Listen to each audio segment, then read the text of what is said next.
Welcome to the Wise Women Collective Show. Join hosts Lin Schussler Williams, Holly Hartman, and Brooke Haynes with their inspiring guests for conversations that fuel personal growth, career success, and community impact. Tune in to connect and amplify your power, because when women rise, the world follows. Hi, everyone. Welcome to Wise Women Collective Radio. Woo! I'm Lin Schussler Williams. I'm here with Brooke Haynes and Holly Hartman. Whew. Holly, what are we talking about today? Well, you know what I find fascinating is we women don't really slow down, where people say we relax on the weekend.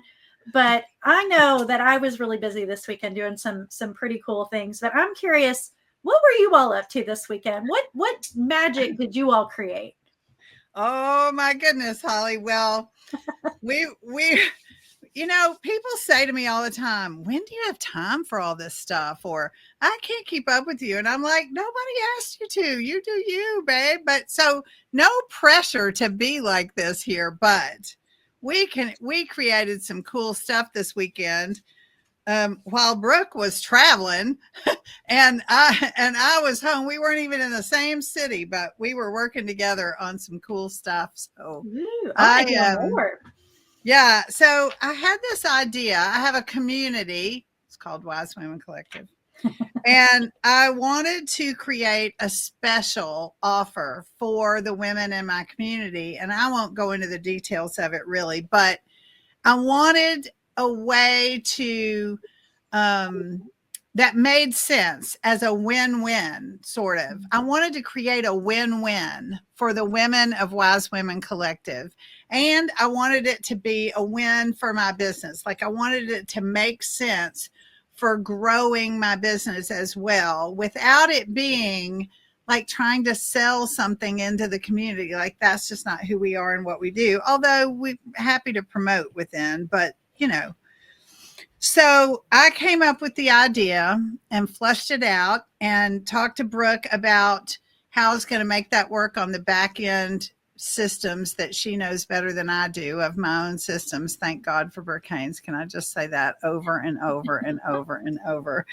Because the whole thing got built this weekend, like from concept to, I sketched out a landing page, like what was going to go on the page and where. I recorded a video for the top of the landing page. I wrote all the copy for the landing page. I sent it all over to Brooke.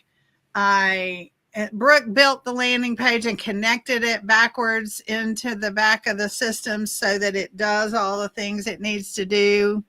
And all I have left to do is to promote it. Wow. And it's done, like a whole new offer. And I was really excited about it because it's also something I can use if I have a speaking engagement where I need more than just an opt-in offer. I need an actual offer. I can use it for things like that. So I wrote it in a universal way so that I can use it over and over for different audiences. But I'm first going to use it for our little audience of Wise Women Collective. So Brooke, I don't know if you want to say what your take on what we did this weekend. Yeah, Brooke is our resident tech guru that like helps us. And I was reaching into Brooke this weekend too, like, hey, how do I do video storage? What does this look like? So I'd love to hear, Brooke, what was your experience with it? She at the end of it, I looked at Lin on Marco Polo, is why I say I looked at Lin. And I said, well, that's the good old fashioned Lin and Brooke way right there, because she had the idea and it was ready to launch within 24 hours or something like that. Yes. And that's what, Brooke, the first thing I remember ever hearing you say about me in public, like to a group of people, that I still remember it to this day because it felt like such words of affirmation to me, was Brooke said, man, be careful if you give Lin Schussler Williams an idea, because 10 minutes later it's going to be done, right? She had no idea she was signing up to be the one who helps me get it done at the time, right?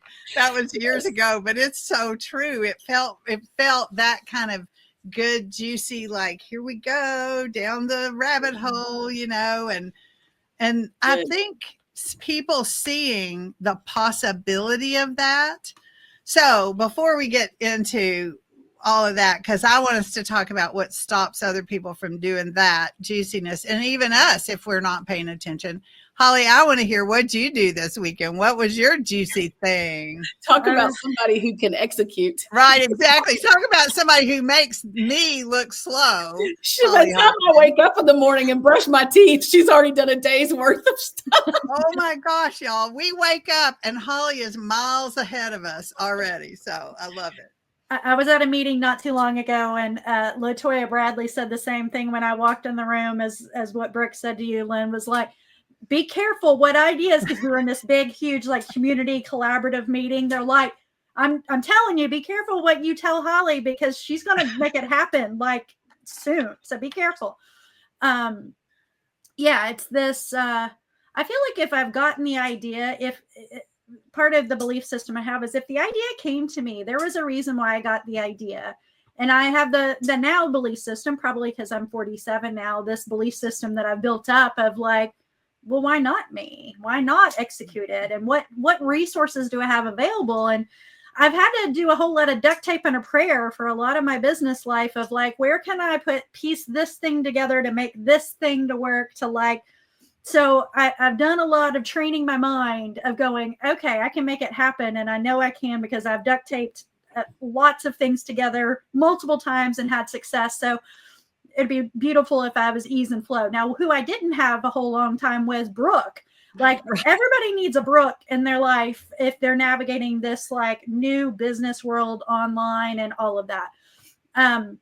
But this weekend for me, I'm developing an entire new program around collaboration, and it's giving the new like vocabulary for it and a new framework. And I sat down and did a whole 5-year plan of what each year is going to have and what the revenue potential is. And when I ended at that 5-year, I like had a big gulp, and I think I even sent Brooke a message and was like, Brooke, like, this is big.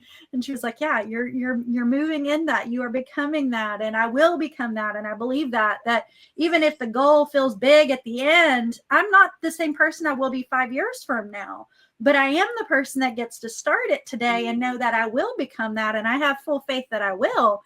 And I had 2 big meetings today. So we're now on Monday when we're doing this recording. Yeah. So this weekend I was like, I have 2 big meetings, one with a local president of a local university here. And part of what I'm building, I want to create curriculum for higher ed.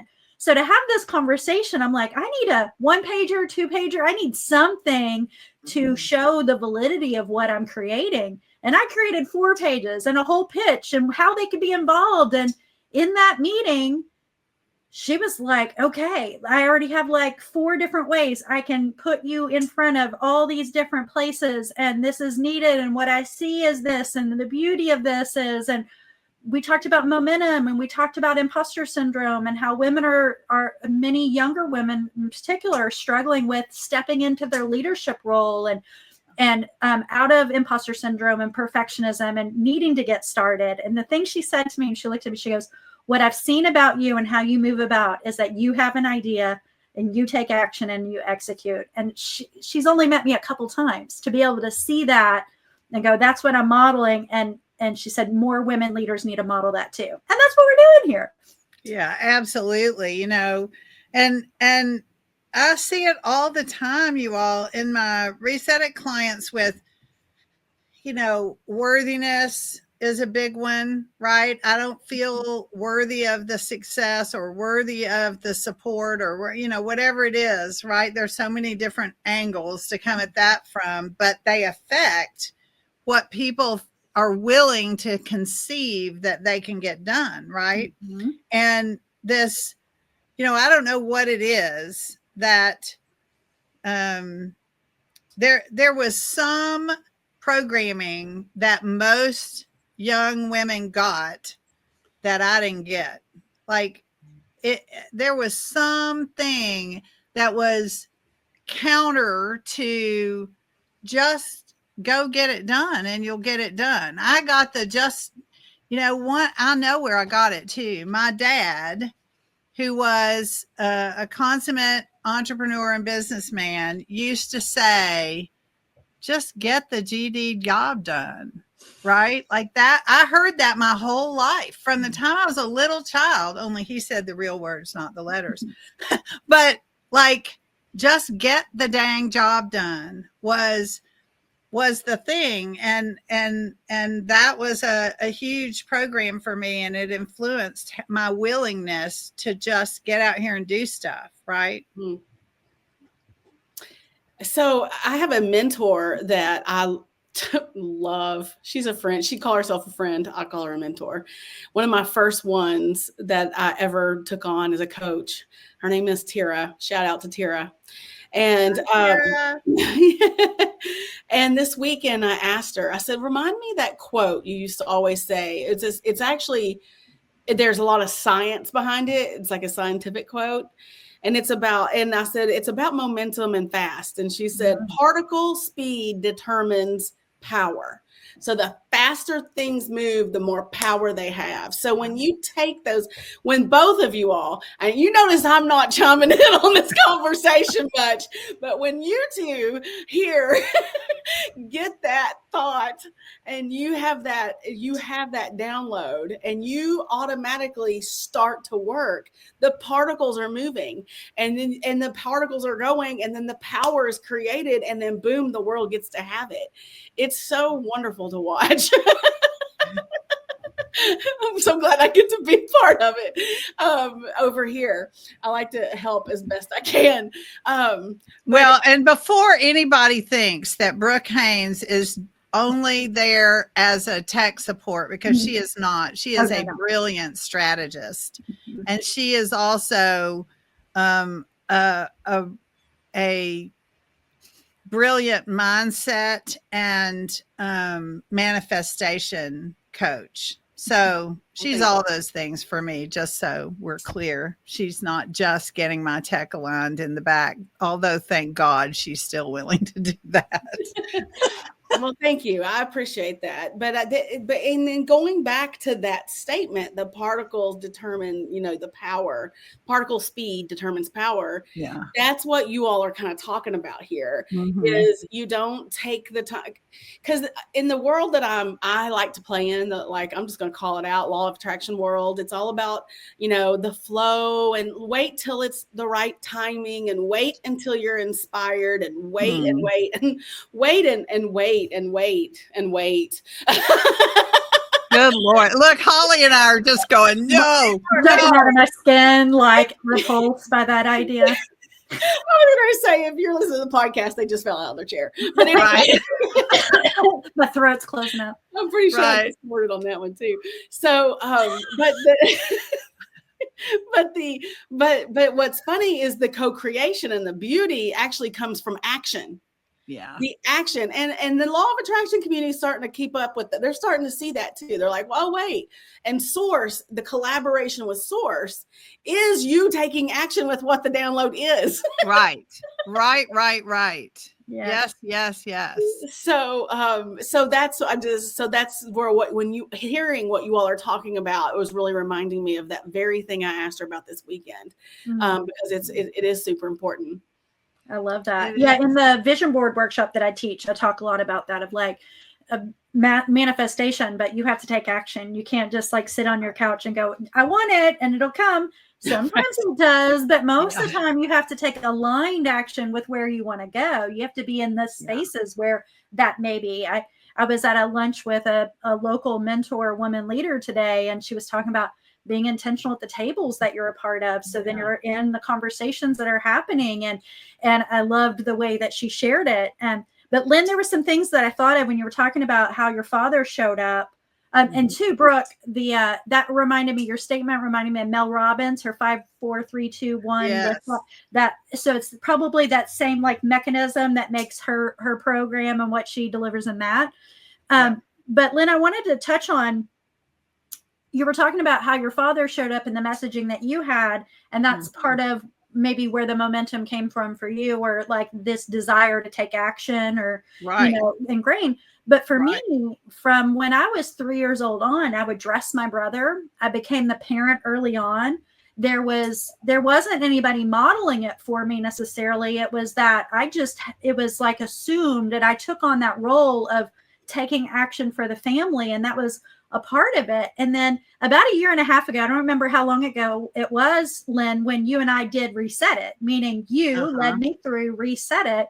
Yeah. And one of the things that I was doing up until that time was I was getting momentum, and then I would get to a certain place. And I think Brooke and I have had this conversation before.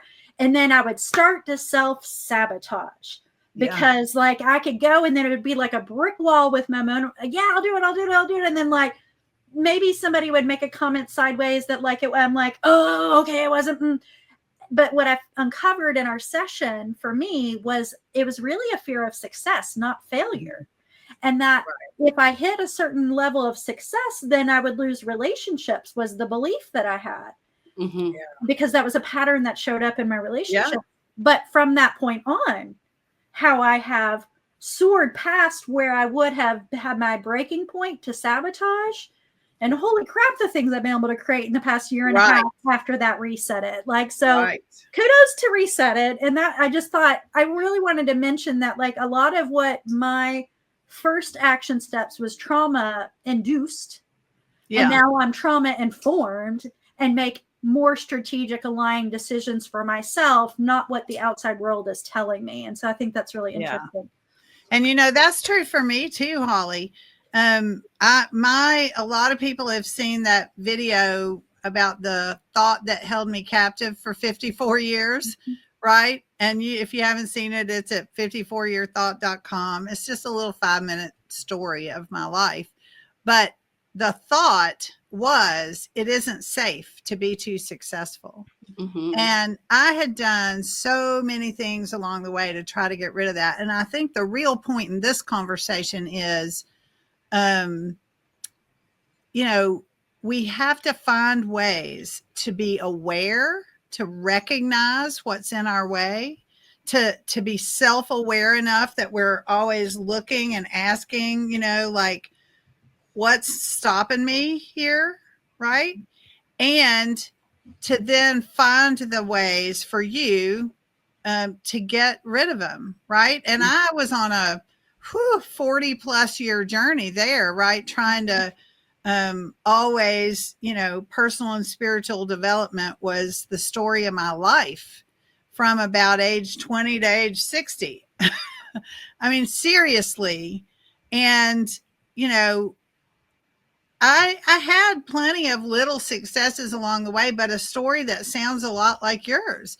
I would get to a certain point and think, okay, what else can I do? I would just distract myself with the next shiny thing to do and never make this thing super successful, because my operating system was set on it isn't safe to be too successful. So when we get rid of that stuff, it's super powerful. And I agree. After I learned to Reset It, man, whew. Well, that walks me right into one of the things I did this weekend, other than the things we've talked about already. Same woman asked me, she said, what if your body's actually been really helping you up until now? Like, what if it's really been helping you? And I just took that comment and I sat down and I wrote, and I haven't written in so long. I've typed, but no, and I've talked to ChatGPT, I've voice text, but I have not written with a pen other than when I sit here and write. But this is what that ends up looking like, right? So for anybody who's just listening on the podcast, Brooke just held up a piece of paper with so much scribble on it. I promise you, she doesn't know what it is. And when someone says, "What was that?" No, I have to go like this. Turn it round and round. I feel seen. That's how my notes look. Spin the paper around so I find that moment. Anyway, but I am listening. Okay, anyway, I wrote a letter to my body about being thankful. And in that letter, when I told it, when I was like, oh my gosh, it started coming out of me about being thankful for protecting me about my feelings. So I didn't want to feel the pain. So it protected me with extra weight. It's protected me by absorbing so much processing. And then it fed into like me protecting my little girl. And then I was like, I am ready to protect you now. And my boundaries and my discipline started like coming out. And afterwards I went and ate a piece of cake. But and so then that spawned another letter about how it's going to take me some time. Okay. Grace. There's grace in the I need space. grace. Yeah, there we go. And so I did do that this weekend, and I have noticed without being intentional at all, the differences. It's already starting. Like I looked up today and I'm like, I didn't check my email. I didn't check my phone. I didn't play a game. I didn't go through reels until like a certain part of the day today. And I was like, that's already different. I love Can that. I say, Brooke, on Marco Polo this weekend, I had a thought. Brooke's face looks thinner. She's glowing. I saw a visible difference in you this weekend. And well, it was all energetic. Yeah. I mean, but we do. Sometimes we see that energetically, right? Like I literally had that thought. It must have been somewhere in your shifts that was happening. I love it. And you know, that right there, Holly, what you just said to Brooke is it's an out picturing and an object lesson for what it does for us when we are in close community with other women.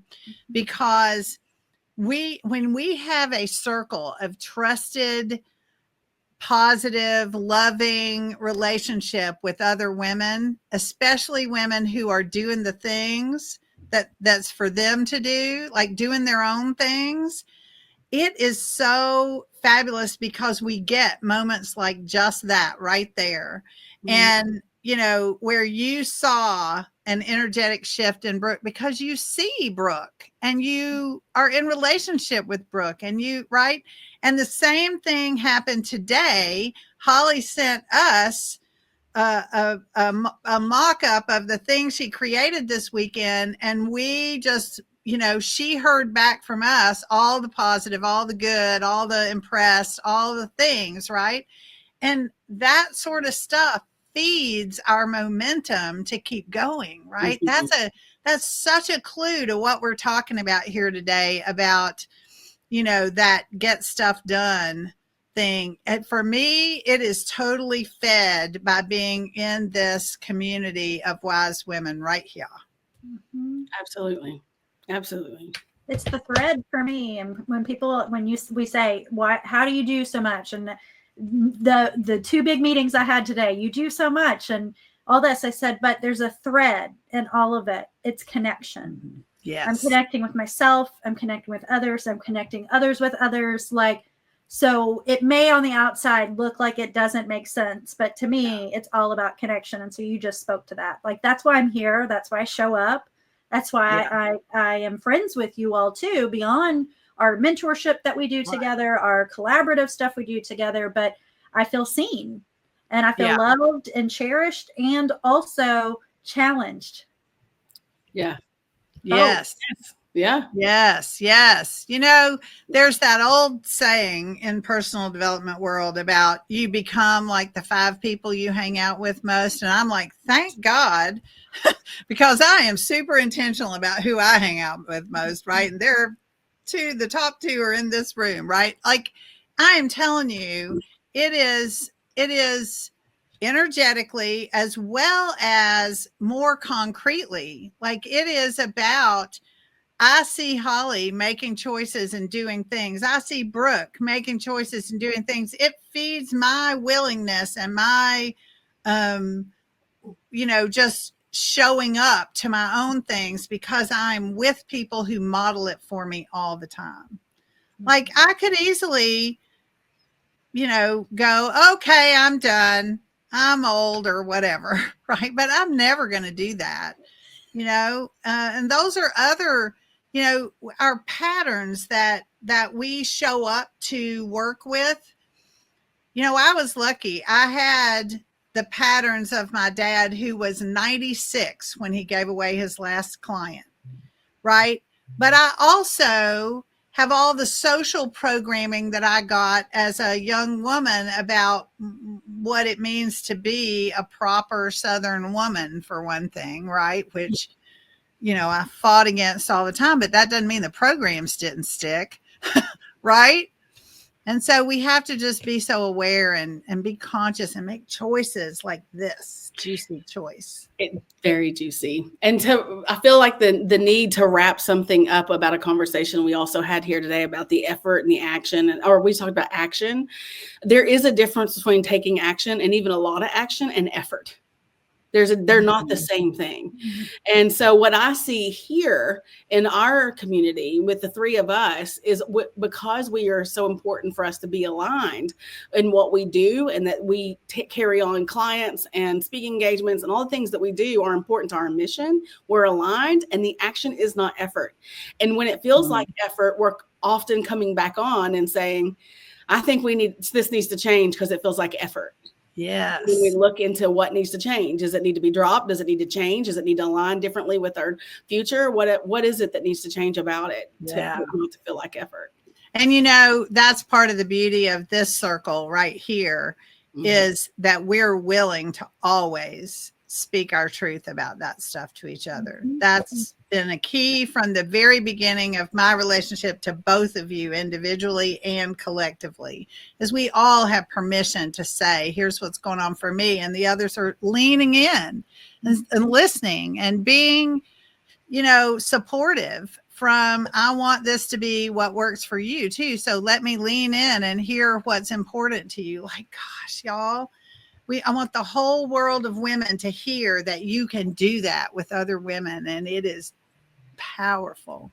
Yes. Well, this was so fun, you guys. Thanks for just coming on and reflecting our juicy goodness out into the world. And I hope our listeners are inspired to go take some aligned action and to surround themselves with women who matter. I hope they'll do that at the Wise Women Collective, which they will find, of course, at wisewomencollectivehq.com.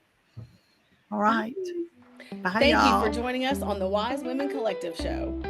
We trust you're leaving inspired, empowered, and ready to make a difference.